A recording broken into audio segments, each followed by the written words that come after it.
What's up, Rolos? Welcome to the Millennial Rolodex. It's the beginning of the week, Monday. Happy Monday, everybody. I hope your Monday is going well, depending on what day or at what time you hear this. I hope your Monday work day went well, your at-home day goes well. It's always funny. It's so funny I remember talking to one of my coworkers about this, and we have the same days off because everybody at my job has different days off. We happen to have the same days off, and every time I see him on Monday, he goes, "Happy Monday," and then on Friday, "Happy Friday, man, we made it." And we were talking the other day, and I was like, isn't it so crazy how like we just as people work for the weekend? Like you've heard of that concept before, right? Work for the weekend. Like we're like, oh, I hate today. And then it's Friday and everybody loves Fridays. In fact, I think people love Fridays or their Fridays more, the idea of Friday, than actually having off. They don't care much for their days off, I think. As a whole, we don't care for our days off. We just care for, thank God it's Friday. I'm so happy it's Friday. TGIF, if you're a millennial, you know that used to be TGIF nights. Thank God it's Friday. And we used to watch Boy Meets World and Step by Step and Family Matters, I believe, was on it. Full House. I think I'm trying to remember exactly what shows, but it was like a laundry list of the best shows on Friday night. But yeah, I think that we all just love Fridays. Don't even care that we have off. We just love the idea of not going to work. And it's so crazy because it really is like working for the weekend. Like every day, like we're working each day, and it's like a miserable existence.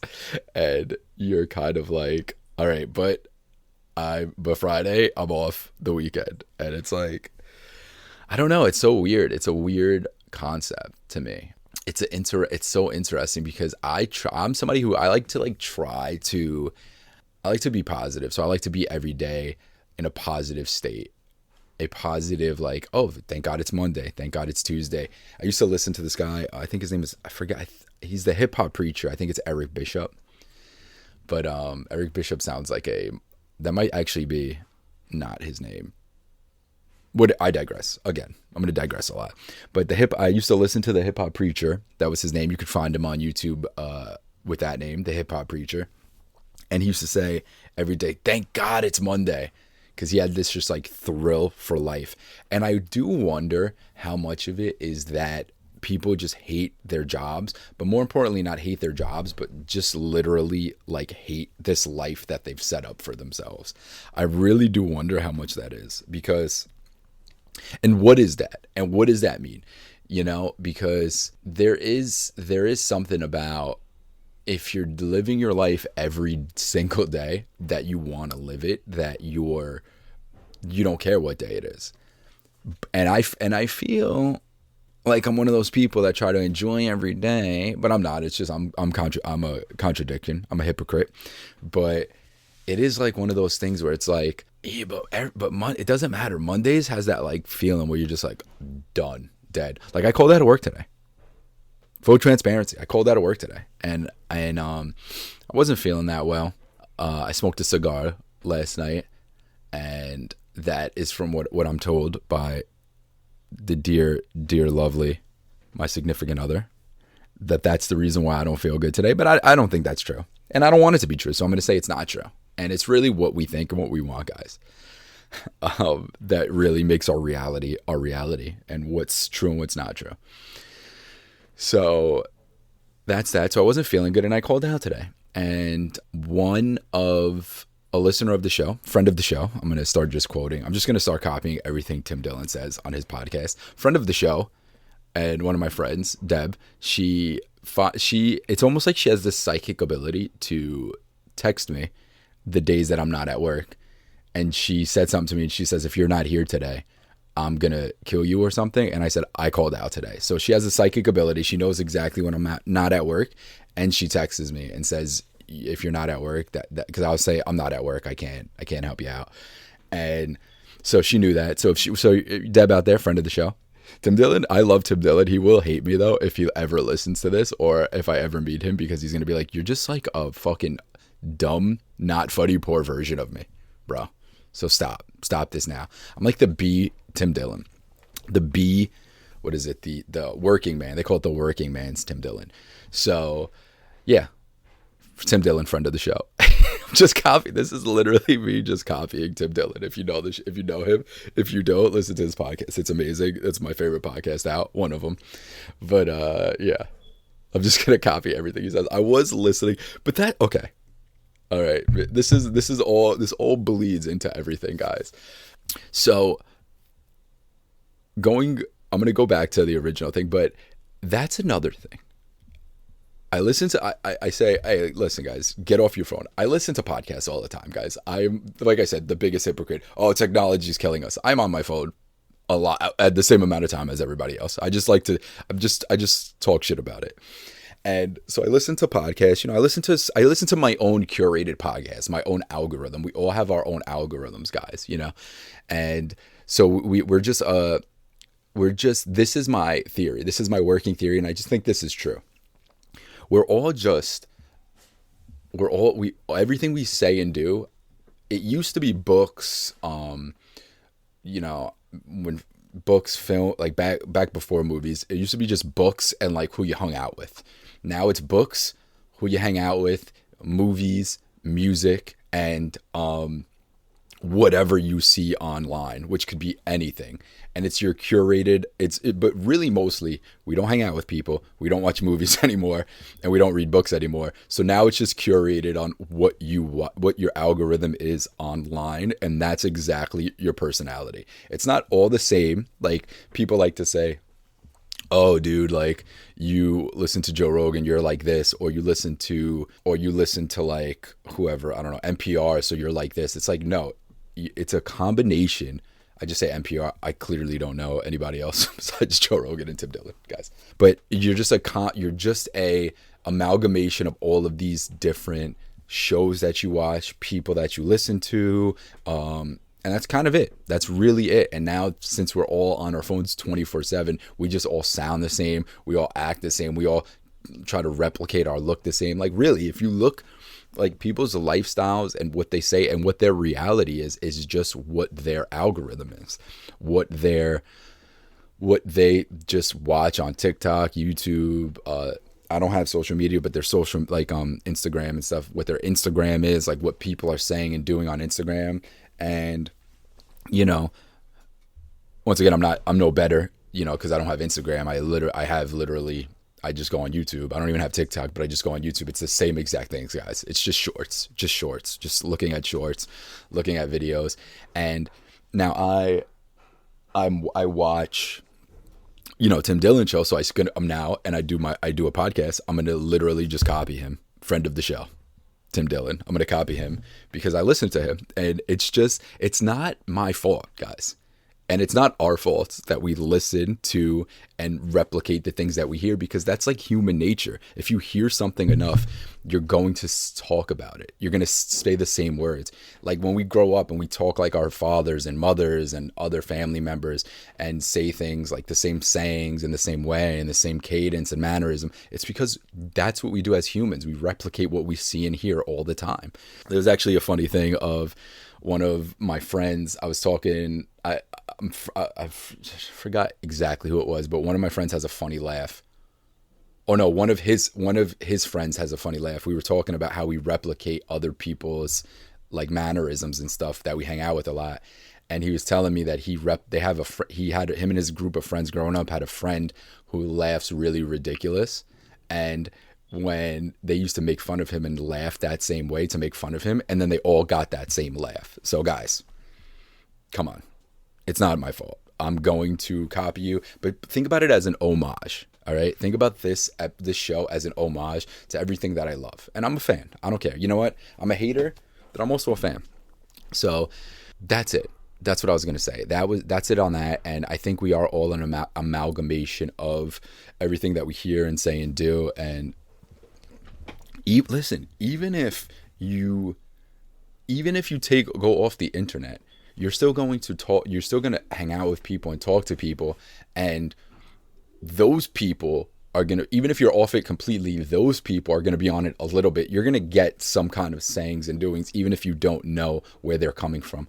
Like, there are sayings that I probably say all the time that I have no idea where they come from. So, you know, it's a crazy world out there. We're all just being run, honestly, by like Chat GPT, and that's what the kids, I think, say, yo, chat, right? Chat GPT, Siri, Alexa, like all these guys. Grok, right? All this stuff, all of these kind of AI things. We're just going to be running like AI, guys. And that's the thing. So this actually, let me finish up the first thing that I said. I don't even remember. I think it was about, what was I talking about? Working for the weekend, right? Yeah. So just like try to love the days, try to love every single day, guys, you know? And I also wonder, this is the thing, like people like, we hate our jobs, right? Is pointless. The hantavirus, whatever that, if I said that right, the wars, nobody could afford anything, gas prices, everything. People just probably feel like no matter what, it's just like hopeless unless you're completely rich, you know? And that's why, like, it's so funny. Like, so friend of the show, Deb, I don't even remember why I brought her up originally, guys. And I'm sure I will when I listen back to this. I'll be like, I am such an idiot. I can't edit around this, so that's why this show is going to stay at 15 listeners an episode, guys. All right, because I love all you 15, by the way. You're all my diehard 15. I'm gonna get like diehard 15 shirts or something. But yeah, so we went out after work the other night, and we had a couple beers, and she's a millennial, a little bit older, and I'm a millennial, and we're just like, it's just like I said, like millennials, we all have the same pretty much thought pattern and stuff. It's just like, what's the point to do anything? Not in a depressed way, but like in a way of like, the world seems to be going crazy ever since Y2K, ever since 1999, which I was 9, turning 10, and every other millennial was most young teen to a little bit younger than me. The world has been ending for the last 30 years, guys. For the last 25, 30 years. I think we're just like in a malaise of, yeah, all right, what's the point of anything? And truly, that's the answer. And it's like, it just keeps on going more and more. And I laugh because, like, obviously I just said I'm a fan of like Tim Dillon, but if you listen to his show, he covers the news a lot. Like that's kind of his thing, the news in a funny, satirical way, because he's a comedian. But it's like, he's also a millennial from Long Island. That's why Long Island, New York, that's why he resonates with me so much, but also a lot of, I think, our generation of people who, you know, realize that there doesn't seem to be a clear future in things. There doesn't seem to be a clear path to what is happening. Like so for instance, what's the retirement age for people, or Social Security, right? Where people retire, right? I don't know the average. I'm gonna guess. Let's just stick with Social Security. For people to get their Social Security with Medicaid and all that other stuff with their medical, because that's what people. Because we work. We don't take care of ourselves. We get sick. We need Medicaid. We need our doctors. We need things. Things start to go bad in our body. We need to go to the doctor all the time after you retire. All right. You hate your life. You're looking for retirement. It's like Friday. Like, retirement is like Friday. Retired, it's Friday.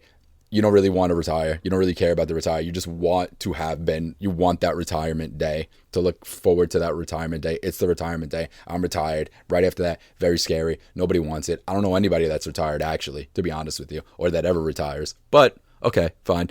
You retire, and now you're 65, right? Going to the doctor, medical, everything, and yeah, you get your little Social Security. Maybe you get a pension. Maybe you got a 401k. I don't know. A lot of people seem to be investing in things which seems to be like, if all these people that I know start pulling their investments out at the same time, around the same time, because they're around all the same age, it's probably going to collapse the economy. I don't know. I don't know anything about money. I don't know anything about the market. I don't know anything about anything. But also, that seems to be like crazy. And since everybody should be millionaires by the year whatever, It's 1965. I'm 65. About, which is crazy, 30 more years. I'm 65. That's nuts. Wow. Just did that math. So if I live for another, if I lived the same amount of years I already lived, I'm 70 years old. That's crazy. I literally, when I think about that, that is insane. But okay, fine. I'll take it. 70 years old. Amazing. Modern science, the way modern things are going, I can't tell if if any of us get there, but all right. But so that's kind of my point. So 65, my generation now retires, right? So that's in 30 more years, right? 65, unless it's 67 now. Once again, I don't pay attention to the news. I get my news literally from Tim Dillon. To be as fully transparent as possible, Tim Dillon is where I get my news. Tucker Carlson, I get some things, and Kansas Owens, because those outlandish, crazy people, I feel like, are the most reliable people to get your news from in this day and age, which might say something more about this day and age than me, but I digress. 65, so 30 more years. Where is this country going to be in 30 more years? I think me and my millennial friends, all of us out here, are just like, I don't get the point. It seems like more things are just happening, and not in a negative way, not in a depressed way, but just in a way of like, we're probably all going to be living in a commune somewhere. That's why I'm not a communist. I love capitalism. I don't think we're living in capitalism right now, but I love capitalism. I think it's more of a corporatism, if I'm going to be honest with you. And what does that mean? I don't know. But what it means to me is I think that there's just a level of monopolies out there, and it's really not a free market. Or if it is a free market, you have to really claw and bite and punch your way through it just to get a little bit of something, so you could be a part of, so the monopoly could buy you out and you get cash a fat paycheck and or whatever you want to do, and then just succeed yourself, because we're all looking for a piece of the pie. I guess that's it. So it doesn't seem like as much of a free market, or at least not, it's not as much as a free market in the way that is being advertised. Now, that being said, a lot more people, I feel like, have at least the idea of wanting to go into the middle of the forest and in the middle of the woods building a house, which is something that I am going to do. And I'm going to manifest that, because I'm big on manifestation now, guys. That we all, I think a lot of us want to go closer to nature, which is, the real answer to things, I think. But who knows? I don't know. And that was just me kind of flowing in a flow state, which brings me to the kind of the genesis, the secret word of the podcast. So I didn't know how to, what to do in the podcast. And I'm just like, oh man, what should I do today? And Mary Lady, I call Mary Lady, she's at school. And I was like, what do you think I should do today? And as her being an art history major, she thinks very artistically all the time, which that's right up my alley. That's my jam. My jam is artistry talk and thought and stuff. And she was saying that you should just talk about how, what do you like the flow state in artistry, and do you have to be in a flow state to create great art, or does every artist create in a flow state? And I thought that was a great idea, because then I could just literally start the podcast roll and start flowing, and I would do the podcast in a flow state while talking about being in a flow state. Now, it took me 20 minutes almost to get to that thing, but the whole concept up until that was a little bit of an advertisement of what a flow state was, or a little bit of a definition of what the flow state was. Now, I told you we're talking about the flow state, and we're going to talk a little bit after the flow state now. I said the secret word of the podcast, flow state. So it is very interesting, I think, guys, because that also goes, that flow state business goes into the thing of you just have to do something. So at the beginning of the podcast, I just started and I just start flowing. Yeah, I guess you could have your bullet points or something that you want to accomplish. I knew I want to accomplish a conversation about a flow state, but I have to get into a flow state or just start talking and then come back around to the flow state and then end with the flow state. So I think if you have a general idea of something that you want to do, then you should just start doing it. And then with that goal or objective, this objective is to record a podcast, a very silly, naughty podcast and podcast from Boston, if you didn't know. So the idea of the show, or the goal of the show, is to record a podcast and just to have it going. And honestly, it's so interesting because I do sometimes, obviously I sometimes, people ask me like, oh, what's the genesis of the podcast? How do you do the podcast? Do you write things down? Do you have topics? Like the last couple episodes have been topics, which last episode I forgot the topic of books. The episode before that, I messed up something. So it's just, I'm not a good researcher, guys. The most researched podcast was the conspiracy podcast of this show, and the reason why is because for me it's easier to research those because it's like a mystery, and I could just say there's no real answers. They're just like, oh, this is what people say, and this is what the evidence is and not the evidence, and this is, I'm not saying I don't believe it or not believe it, but here's what it is. So it's kind of just getting all that information and just like throwing it out that I find interesting. Any other thing, I'm not really like a guy. I don't like to write things down and like read them down, like in terms of when I'm recording a podcast. Now, I'm a writer. I love to write like scripts and scenes and stuff, and I love to I love writing them that way, but I don't like writing to recite them myself. Which is funny because I also took acting and I have a passion for acting, but I don't like to write this stuff down and read this stuff when I'm talking about my ideas. I rather just go off the cuff and flow like this. So like a flow state for sure. And I would say, I do agree. I do think that is true. Like when you're writing, when you're reading, when you're creating art, when you're painting a picture, you have to do it. You have to do it, and you have to reach a state where something else, just the art is taking over, because that's what a flow state is. Kind of like how people describe it is like, a lot of musicians say like, oh, great musicians say like, oh, I didn't even make that song. Like I don't even know where that song came from. Meanwhile, they wrote it, they performed it, they sung it, but they're telling you like, oh, I don't even know where that came from, because they reached such a level of flow state. And then some people, I think his name is Stephen Pressfield. He's a writer. And he says that you reach such a state.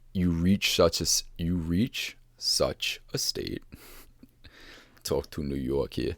You reach such a state where you show up every day to write or to do your art, and then the muse shows up. So like the muse is like a real entity, and it shows up to like help guide you to things. Like I always quote Rick Rubin. Rick Rubin says things along the line of like, oh, it's your antenna, and you're tuning your antenna to receive these ideas. So it's like you just have to show up.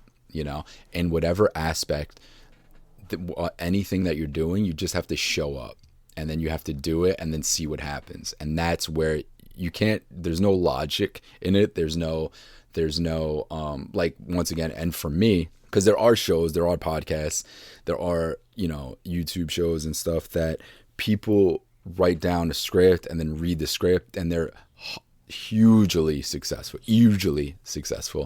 and I just can't do that. So I realized something, and this was actually a good little epiphany. I have an idea, I record the pod in a flow state, and that's kind of my jam. That's kind of like how I like to do things, and that's how kind of I feel like I optimally do things the best. And I think that's just like it is, to relate it to anything you do. Like you have to do it that way, whether you're a painter, a carpenter, whatever. There's some element of thinking, but there has to be that state of like, oh, I am creating something, so now I have to just flow and just come up with these ideas. David Lynch, the director, he made Twin Peaks. He wrote and directed Twin Peaks, Blue Velvet, Mulholland Drive, some of my favorite films. He said that he wrote a book actually called Catching the Big Fish, and it's about him meditating and getting to a space where the big fish meaning ideas, where he's there and he's fishing, and he's like in a way I guess he's like literally just in the ocean or in the water fishing, holding it and being in a place where he could catch it when the idea comes, he could grab it. So that's flow state, and all that stuff is flow state. And I think that is an amazing thing that we all have and all do. And it's funny, I was talking about Tim Dillon, friend of the show, probably gonna get sued actually if You know what? That would actually be I'll worry about that problem when I get there. If he hears this and he sues me for that, that would be such a feat that I wouldn't even care. That when he's going on, when his best moments, his most viral clips, his best moments are, he has the topics, the current events, and then he just starts flowing.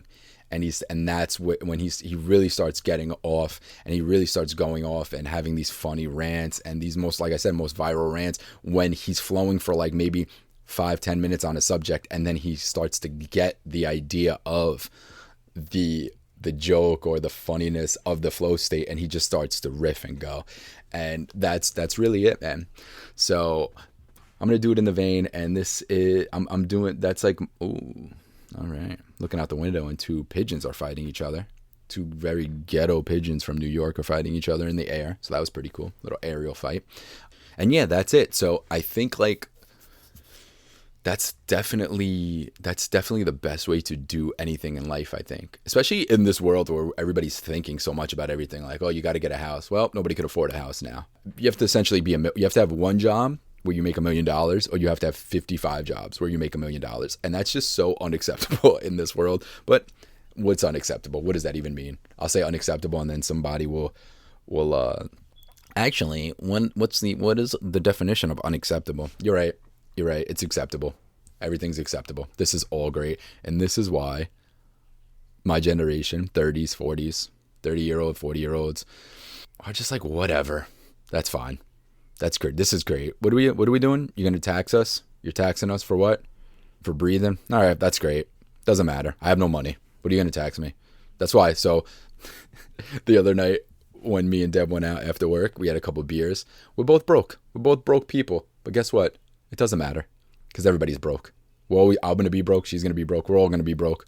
We're going to be broke all the time. The people with $1 million are broke. Nobody has $1 million anyway. Nobody has $1 billion. Elon Musk, he's broke. Oh, he has money there. Yeah, whatever. I'm not even talking about how much literal money he has, which is probably not a lot. It's probably all in stocks. That much I do know is that these rich people have no money. They just have stocks, and then they borrow it against each other, is from the things that I hear, which doesn't make any sense to me. So you owe money, you're in a massive amount of debt, and you are incredibly rich, because debt is good, is what every rich person says to you. I don't get that either. I just buy Bitcoin, like I've said in a previous episode, and I don't even understand that, and I don't even buy a lot of it. So even if it breaks through a lot, guys, I am gonna have like $1,000, and I'll be good with that. Because at the end of the day, and that's me taking a deep breath, at the end of the day, as long as I have food, shelter, water, and just clothes on me, I think I'll be all right. And I think that's where all of these millennials, i.e. me and everybody that I talk to around me, is kind of like in the same boat, guys. So I don't know. I'm hopeful, and I love you guys. And this is a little bit of a fun one. And this is probably how most of these are going to go off now. I'll have like a little thread of something, and then I'll just riff for 30 minutes, guys. I love you. Have a great day. And this, I believe it or not, I'm very optimistic for the world, because honestly, once again, like I said, right before, during, and after Y2K, you got to just realize the world is ending, but it's all right, bro. We're all singing. We're going to go down singing. We're going to be like the guys at the end of Titanic, the band that keeps on playing. Yeah, we're screwed. It doesn't matter. Just keep on playing, baby. We're going down with the ship. Love you guys.